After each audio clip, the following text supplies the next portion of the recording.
Blackening is a new comedy horror movie that just came out this past weekend. It's directed, produced, and written by Tim Story and a few other people. Film stars Antoinette Robertson and Grace Byers and Jay Farrow and Jermaine Fowler, among other people. You know, pretty good cast for this movie. There are 7 friends that decide to go stay at a cabin or some kind of resort for a weekend getaway, and all of a sudden they find themselves trapped inside and hunted by a madman. This madman, this serial killer, whoever it is, has a personal vendetta against their group, and so these friends have to band together and they have to use their street smarts and their knowledge of horror movies to try to survive the night. I actually saw The Blackening like a month ago at an early screening, but I just never got around to reviewing it. I actually forgot when it was supposed to come out. And then I was going to the movies this past weekend and I look up at the box office and I'm like, holy shit, oh, I've already seen that. So I'm sorry this review is coming like a day or so late. It did come out this past weekend, like I said. Although, to quote Into the Spider-Verse, Einstein said time is relative. So maybe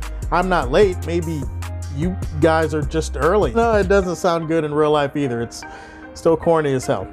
Either way, we move. This movie is billed as like a comedy horror hybrid type of movie, and for sure the movie is paying homage to the horror genre. Definitely the movie makes fun of previous horror movies. It's actually a lot more comedy than it is horror. I was hoping that the movie was gonna be a good mix, but I actually ended up laughing more than feeling tension throughout the movie, and I thought it made the movie better. The movie is actually really funny. Like, it's laugh out loud funny. Like, this might be the funniest movie I've seen so far in 2023. Everybody in the movie has moments of humor, and not only just humor like in terms of like running gags and slapstick and stuff like that, but there's some really well written and clever humor that perfectly integrates with the characters and with black people, because I'm gonna be honest with you, this is a comedy that is probably a lot more for black people than it is for anybody else. It's not me saying that if you're not black you can't enjoy the movie or have fun with it or laugh at it. Listen to my words, people. I'm just saying that some of the humor in this movie is gonna hit differently for black people. It definitely was the case for me and a lot of the black people that I saw this movie with. This is a movie that takes a lot of the cliches and a lot of the tropes of horror movies and a lot of the cliches about black people in horror movies, and it kind of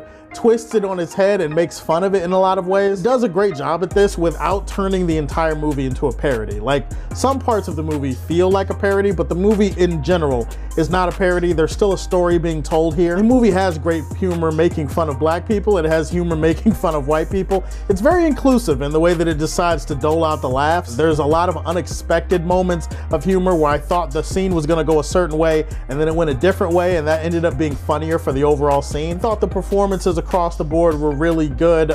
In particular, Antoinette Robertson was probably my favorite performance in the movie. Jermaine Fowler also was one of the more unexpected funny parts of the movie. I'm not going to spoil anything about his character, but the performance was on point. All that is to say, if you're looking for a straight up horror movie, this movie's probably going to disappoint you. You're going to see a lot of comparisons to Saw in a movie like this. Some parts of the movie are going to feel contrived, where they kind of blur the line between paying homage and just straight up copying off of other horror movies. There's not gonna be as many moments of suspense or tension. There's a few of those moments in here, but like I said, it's a movie that's much more interested in making you laugh. It doesn't take everything deathly serious. There were some elements of the film that were also very predictable, like you could see certain things coming, the way they set things up before it happened, and so that kind of took the impact away from certain things when it finally played out. I don't really have a lot of complaints with a movie like this. I thought it was funny, I had a lot of fun, I laughed a lot. I think most people, at the very least, are gonna be entertained with a movie like this, but especially if you black, this movie's gonna hit different in a lot of different places, and I think that's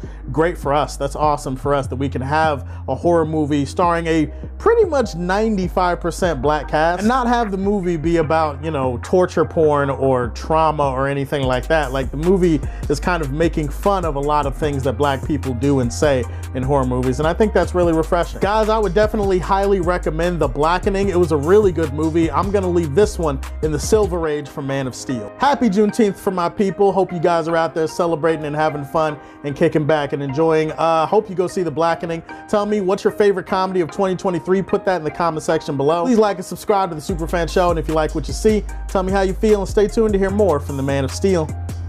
Peace.